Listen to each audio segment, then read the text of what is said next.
this might sound weird, but I believe in being thankful. Not in the sitting around the table during the holidays kind of way, more like finding ways to be grateful in even the most mundane of moments. Like washing dishes. What if you were able to be grateful while doing something that's honestly not fun at all?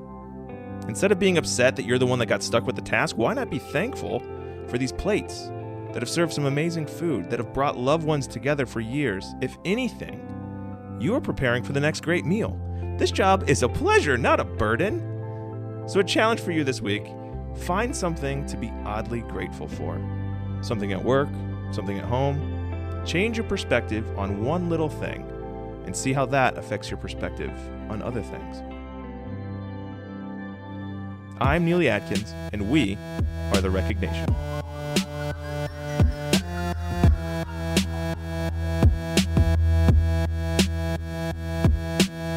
Welcome, everyone, to episode 1 of The Recognition. My name's Neely. I'm here with my partner in crime, my accomplice in crime. That sounds more sophisticated. Kaylee, how are you today? I'm doing great. I'm super excited about this, but if I'm being honest, I'm a little bit nervous too.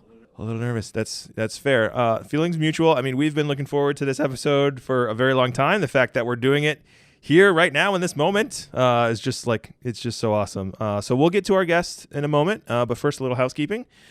Since this is our first episode, we thought you as a listener might appreciate a little overview or a roadmap of who we are, what we're here to talk about. Kaylee and I are both in the recognition industry. We work with organizations of all shapes and sizes to bring to life their traditional recognition programs to increase employee engagement and satisfaction, which naturally leads to productivity, retention, all the other good things we like to see in our organizations. And what we found in that is that there's quite the need for information in teams that are kind of stuck in their traditional approach to recognition. Just frankly don't know how to start the conversation internally to consider or even influence a change in that department. So we put together this podcast, other forums to bring together thought leaders in this space, really to share stories, to demonstrate the impact of cultivating a culture of recognition, which at the end of the day is just creating more opportunities to provide positive feedback, appreciation, and gratitude for each other at work. Yes, and we also have studies and articles from industry organizations and experts to not only arm you with stories, but also facts and data. And that can lead to your own professional development or even help you in conversations with key leaders in your organization to start making more widespread changes. For sure. Okay, well, without further ado, I was so excited to have this conversation with Brad Darooge, who's the CEO of Baudville Brands, a good friend of ours. We wanted to start at the top. Brad has such a great perspective, not only on the recognition industry, but really business as a whole. These are clearly interesting times to be in a position of leadership, especially in this industry as the workplace and the expectations in the workplace are changing. So please enjoy our conversation with Brad Darooge.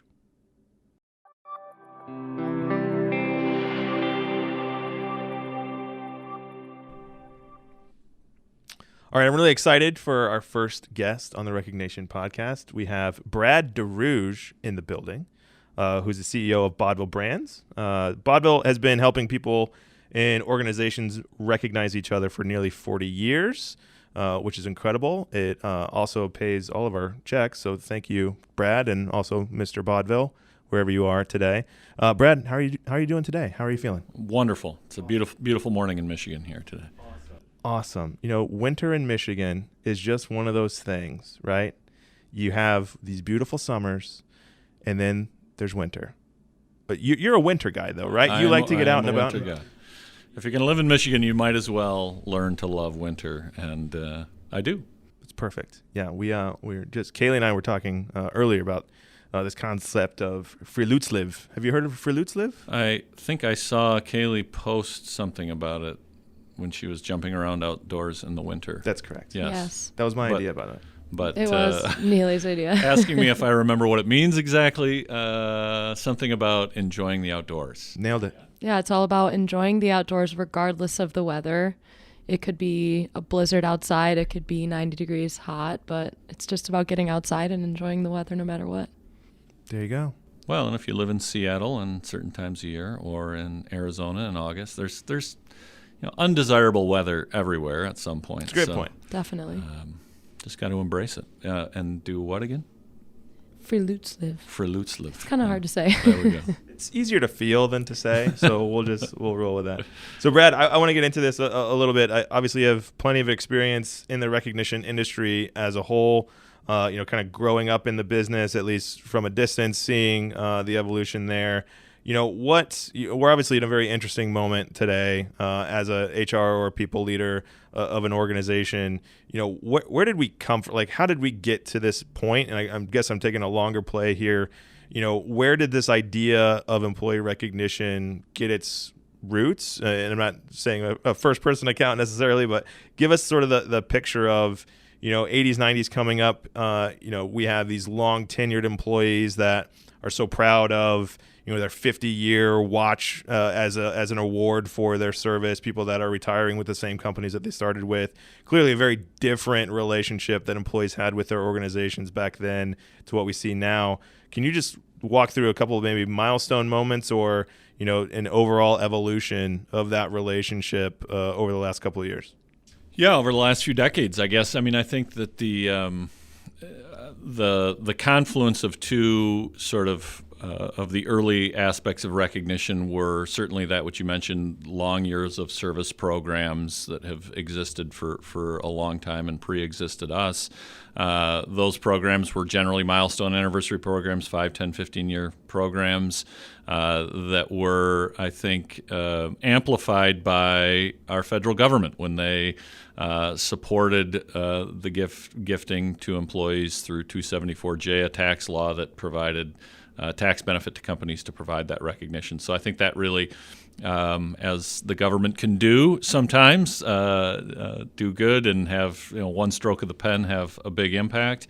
It did with our industry, and 274J I think created and helped create an awareness and an opportunity for organizations to do something that maybe they were already motivated to do, maybe some organizations were already doing, but I think for larger organizations created an opportunity where they could give appreciation with not as much economic impact to the company, and so that was, I think that was. I can't speak to exactly when that legislation was passed, but call it late 70s, early 80s. That really, I think, started the industry to some degree that we see today. I think the other aspect of recognition that's also merged with that was really sales incentive programs and the types of programs that organizations have used probably prior to even these years of service programs to try to motivate and incentivize sales behavior. And so those manifested in reward trips and travel and a lot of different things that were and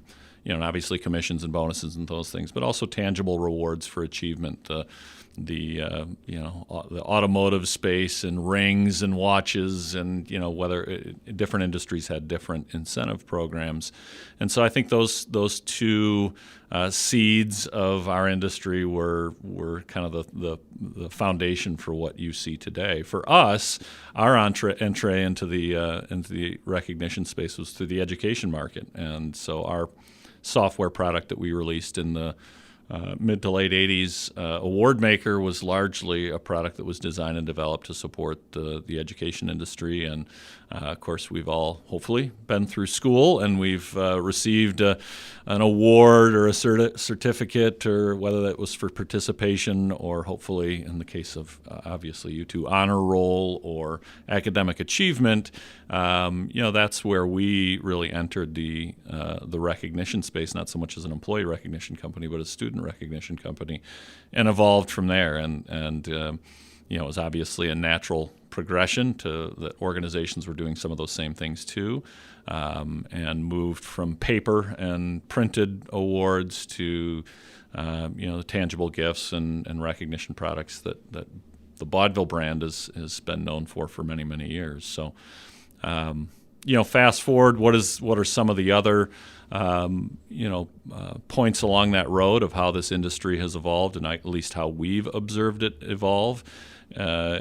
Recognition, those types of programs that I mentioned had an economic benefit, and the numbers behind them were pretty evident and easy to cost justify. I think more day-to-day recognition, peer-to-peer recognition, I think in the 80s and 90s that was considered kind of fluffy. It was very manager dependent, HR dependent, culture dependent. Certain organizations did some of that stuff. Others totally avoided it entirely, didn't find it culturally relevant for them. And I think that that went from sort of fluff to a nice to have. And I think the at least from my observation, one of the turning points was the light that was shined on companies like Google as they began to add new benefits and create this vernacular that is this great place to work. What is it to be a great place to work? And of course, the Great Place to Work Institute had a role in that. Fortune magazine and their 100 great places to work that started to bring that more, I think, into the, I guess, public business consciousness, that there was this connection between being a great culture and appreciating your employees and performance of the company. And I think one of the things that Fortune magazine did in the early days was, they would study the performance of the public companies on that 100 company list. And, they would show you year after year after year, there was a huge difference between the performance of those companies compared to the rest of the S&P. And so it started to create that business case for the value of being a great workplace. And I think that, I don't know, that was a tipping point, but it was certainly a change in sort of C-suite thinking about how, okay, yeah, there's wages and there's benefits and then there's this other stuff. And so the other stuff started to get more attention, I think, as, the cultural differences in organizations and began to be highlighted more. And I think that started in the early 2000s with some of those tech companies that became kind of media darlings, and a lot of those, cushy benefits were sort of, the word of those was spread wide and far. When you think about these bigger shifts in recognition that have happened over the past few decades, how has human resources changed? Well, like every role in business, the job has gotten more diverse and a little more complicated. And I think traditionally recognition has been clumped in to this concept of total rewards. What is the total impact and value that you're delivering to an employee for the value that they're bringing to the organization? And back in the 80s and 90s, it was compensation and benefits, and that was probably the end of the conversation for the most part. And over time, that picture has gotten much more rich, I would say. Not complicated is a negative word. Rich from the offerings that organizations have to consider in the value that they bring to employees. And so, things like wellness, things like recognition and rewards, there's just a much broader picture now, of course, in the last couple of years. Work from home and work-life balance and those kinds of things are much more a part of the conversation. And there's real meaty things like that. There's, pet insurance, and there's all sorts of other kind of aspects of things that have come and gone, learning and development. So that total rewards picture is much more diverse now, and so I think it makes the charge for HR and how to bring a valuable mix of benefits and rewards to the workplace more challenging. And I think that's as those additional buckets of rewards have emerged and employees have responded to them positively, I think the other challenge is, and particularly in large organizations, is the things that individuals value have become more diverse. And so HR used to be able to put together a benefits program that was company-wide, and they'd say, here's our wage increase, and it's going to be 3.5% across the company. And now it's you're trying also to tailor some of the offerings you have to maybe the different interests of employees or different groups of employees that you have working in your organization. So I think the challenge as it stands today with how many of those different opportunities there are to enrich the work experience for employees is HR, how do you look at all of them in totality and try to make decisions not in a one-off. Hey, it's open enrollment. I got to make a decision about my benefits. Okay, I made that decision. Now, it's the end of the year. I got to do reviews and make a decision about compensation. Okay, we make that decision. It's springtime. We want to do a wellness thing. Okay, let's make that decision. Somebody raised the issue. We're not doing, this very well. Let's tackle that. I think, HR has a lot of hats that they wear in addition to total rewards. And so I think often they're, making a lot of those decisions in silos. And I see the future opportunity for HR is to sort of stop and look at the total picture, and for us as service providers to find the opportunities to share how those things work together and how this is part of a this just isn't a rewards and incentive program, or this just isn't this benefit, that how do these things all coexist in creating a differentiated work experience for your employees and a reason to come to work for you versus going to work someplace else. Yeah, I think there's a lot of emphasis on culture, which I don't think you took that last step there. I think we've identified that HR is responsible for identifying these programs and the elements and the processes that go into that. We've talked about ways to affect employee experience. At the end of the day, is it HR's ultimate responsibility to affect or lead the company culture that leads to them getting the great place to work, recognition, or is that responsibility more aligned with maybe a frontline leader that needs to bring all of these tools and programs to life for their individual contributors that are reporting to them? I guess I'm not trying to give HR a pass, but is it an unfair expectation that, yes, if I have just the right combination of tools and benefits and total rewards, that the culture is just naturally going to spring up? Or is there more responsibility from a manager perspective where, no, I need to leverage all these things that are being provided to me from HR and then bring them to life for each of those employees?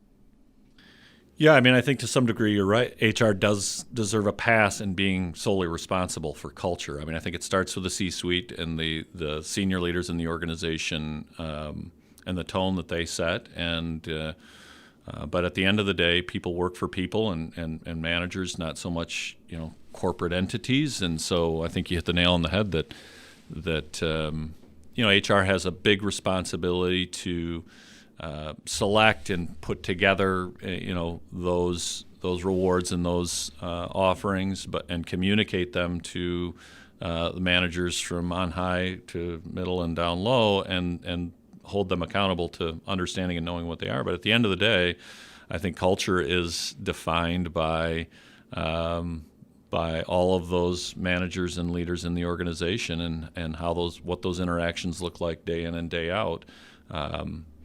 It's aspirational to think that a great HR person can set the tone and define the culture, but without sort of a unified appreciation for that and passion for it across the ranks of the leaders of the organization, it's really probably going to fall flat. Hey there, thanks for listening so far. Just a quick time out to tell you that we're all new here, and we're really looking forward to connecting with other like-minded people leaders like you that seek to create a more engaging and grateful culture at work. That's why we've created a group on LinkedIn as a place to share stories and information, engage in conversations, and to meet new people. The link to this group is in the episode description, or just simply search The Recognition on LinkedIn. I look forward to seeing you there. Okay, now back to the episode. All right, switching gears here a little bit. I thought it was interesting in your recap of the Baudville history that Baudville actually started out as a technology company with AwardMaker. In the last maybe 10, 15 years, we've seen the bigger names in the recognition space make the switch into HR technology as a solution to have more micro moments recognition, give people on a platform, drive more visibility to the wins of the organization in more of a micro level than a traditional 5-10 year award. So can you paint the picture of the differentiation of a traditional service award program versus an organization that has a solution in place that includes technology, that includes nominations, that includes more everyday recognition versus the longer form, either Employee of the Month or even an annual award ceremony? What's the difference there and how those companies are approaching their recognition program? Well, I think the question is how has technology kind of disrupted the traditional recognition and reward space, and I think as many industries we've been significantly altered by the rapid advancement of technology in our lives, and while the recognition industry has not moved quite as swiftly as we have maybe in our individual lives to embrace all aspects of our new digital world that we live in, there's been really, I think, as you mentioned, over the last decade or so, a significant transformation of our industry. And I think that it's the confluence not only of technology, but also the expectations of employees and how they want to interact with each other and work and the organization. And so to isolate it as recognition rewards, it's really that total work experience that's getting much more digitized and sort of technology driven. And so it's only natural that our industry would follow it. I think that the opportunity is only just being unsurfaced as far as how that technology can amplify work and amplify relationships and help shine a light on the great things that are happening in an organization that sometimes often go unseen. I tend to use the maybe overused word, the gamification of work, but how do you make those little wins more evident to the organization, to individuals in it, to leaders in it, and create more opportunities to celebrate the little wins along the way. I think there's obviously been a lot of evolution and innovation in that area, and I still think there's a lot to come. I mean, I see a lot of opportunity there. It has also been accelerated, or the need for it has been accelerated by the time that we're in with people being much more transient and not in the same space and place to observe those great things going on. And so how do you use technology as sort of a microphone for creating more awareness about the great work that's happening in organizations? And I think that's the charge of our industry and those of us who are operating and trying to evolve technology in the space is how do we maximize the potential of that and for the benefit of the organization and the individual. And so, you mentioned a couple programs, nomination type programs, peer-to-peer programs. And I still continue to think over time we're almost going to need to change the language that those are kind of legacy terms in some way for how we think about some of these recognition programs that have existed in companies for the last couple decades. So it's an exciting space to be in, and it's an exciting time to think about how can we improve the tools, not just us, but others, contemporaries of us in the industry, to take advantage of people's willingness to really and desire to engage with technology, and how do we connect to more of the applications that they're working with day in and day out, so that that recognition just becomes easier and more natural for all of us. Because I think that's often been the challenge for leaders and organizations is it's very variable, very inconsistent across companies, very inconsistent across managers, different personalities and kind of management styles. And how do you, if you can make it easier and make it more approachable for everybody, then I think the opportunity to impact more people, and ultimately the goal is to impact the performance of your organization and the individuals in it. I think it's an exciting time to be in the industry. Do you think that HR leaders today have a better understanding of the needs of their employees? A lot has been happening in the last few years with the pandemic. There's been a boom in DEI, diversity, equity, and inclusion. There's ERGs, employee resource groups, coming about. Do you think that HR leaders have a better understanding of the needs and how to create connections? Boy, I think there's one of the, sister industries to ours is employee voice, and so there's been a lot of a great improvement in how employee voice is captured with organizations, and so they have tools to get the perspective of their employees like they've never had. I would say that the last couple of years probably have not necessarily connected HR more to a greater level of awareness of what employees are looking for. I think it's because it's gotten a little more complicated over the last couple of years. I mean, that's just my perspective. Certainly there's the first one you mentioned there in diversity, equity, and inclusion. That's important work that's happening within organizations and is another thing that HR has to kind of tackle and get their head around. How do we what are our practices today? How inclusive are we? So it's another aspect of trying to understand how do we meet this very important time that we're in our organization that may have a lot of different constituents and opinions, whether it's in leadership or on down through the organization. So I think that's important work, but it's another challenge and an already challenging time for HR, managing through the pandemic for HR specifically. For all the health and safety issues that were first front of mind and sort of trumped everything else in the organization, to then trying to adapt to remote work and this workforce, and then the tight recruiting environment and all those things, and DEI. And so, have they had time to sit back and say, well, what is the pulse of the team? What is the perspective of all my employees?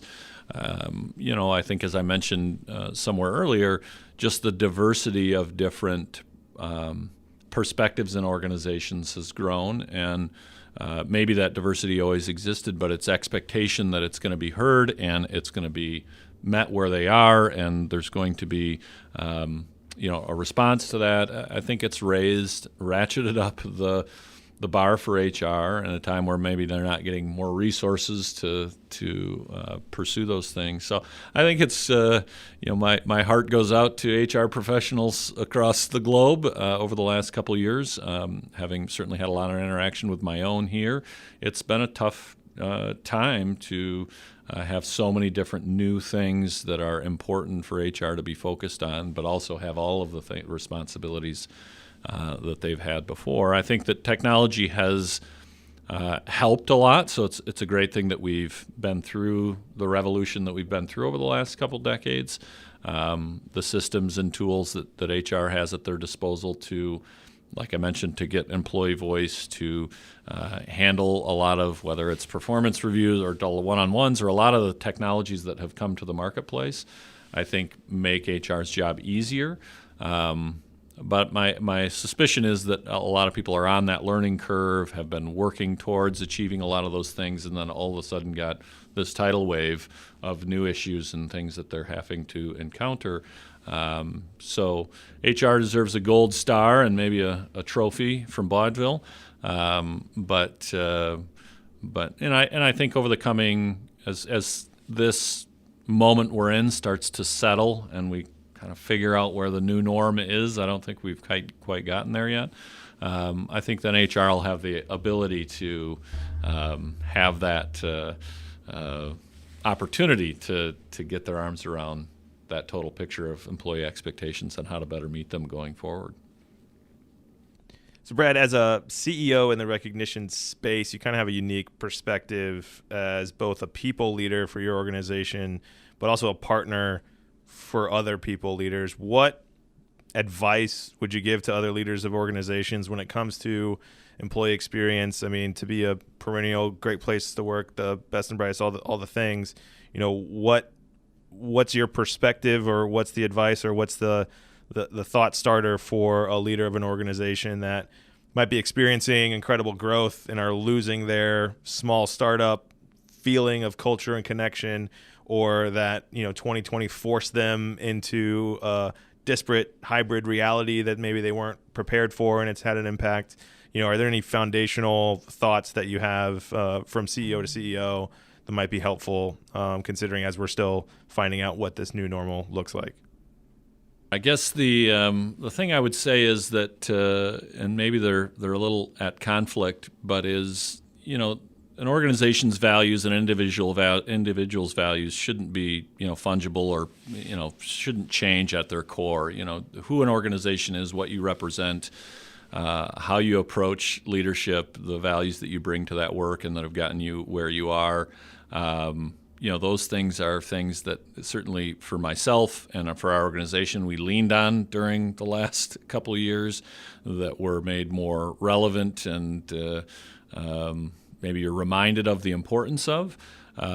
So that's sort of the stay true to who you are mindset. At the same time, and I wouldn't consider myself the oldest dog in the business, but I've been around a while and I have some predispositions about work and management, and I think now is a time where we've had to be more open to change and have a willingness to kind of be aware of what's going on around us and put some of those long-held beliefs maybe to the test and adapt to the realities that face us going forward. And so you've got to know what your kind of non-negotiables are and your core foundation of leadership or as the core values of the company, and then also be very adaptive and reactive and responsive. And that's hard for some of us who've been in management for a long time to put aside our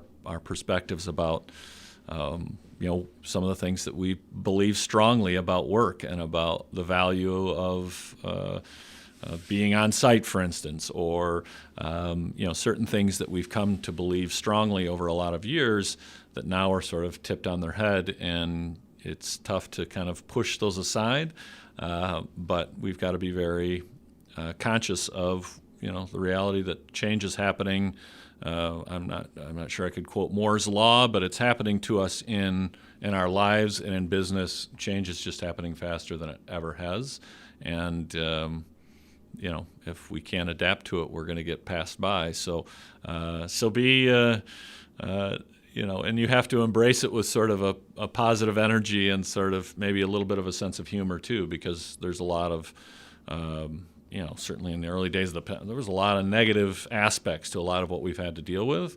At the same time, I have the blessing of working with great people. I have a great team, and when you're surrounded by people that you respect and enjoy working with, it makes you got to have some fun with it along the way too. So don't lose your sense of humor, and remember that I think it was Abe Lincoln that once said, "This too shall pass." Whatever crisis you're in at the moment, it will be in the rearview mirror soon enough. Well, Brad, thank you for your time. Thank you for this conversation. I think it's incredibly helpful. I know you're a big history guy, to know where we've come from, to see and plan better for where we are going. So, I think this little brief history lesson in the recognition space and an awareness of where we are today, hopefully leads to better decision making for, our leadership and our organizations as we continue to move forward. So thank you. Well, thanks for the great interview, and I look forward to future conversations. Thank you, Brad. Cheers. Thanks for joining us today. And special thanks to The Fracture and Jay Matthews for their original music.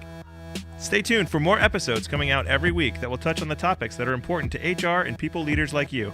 If you have any recommendations or feedback, or if you are looking to partner on creating a more engaging recognition program, you can contact us at podcast@recognition.com. And as always, thank you.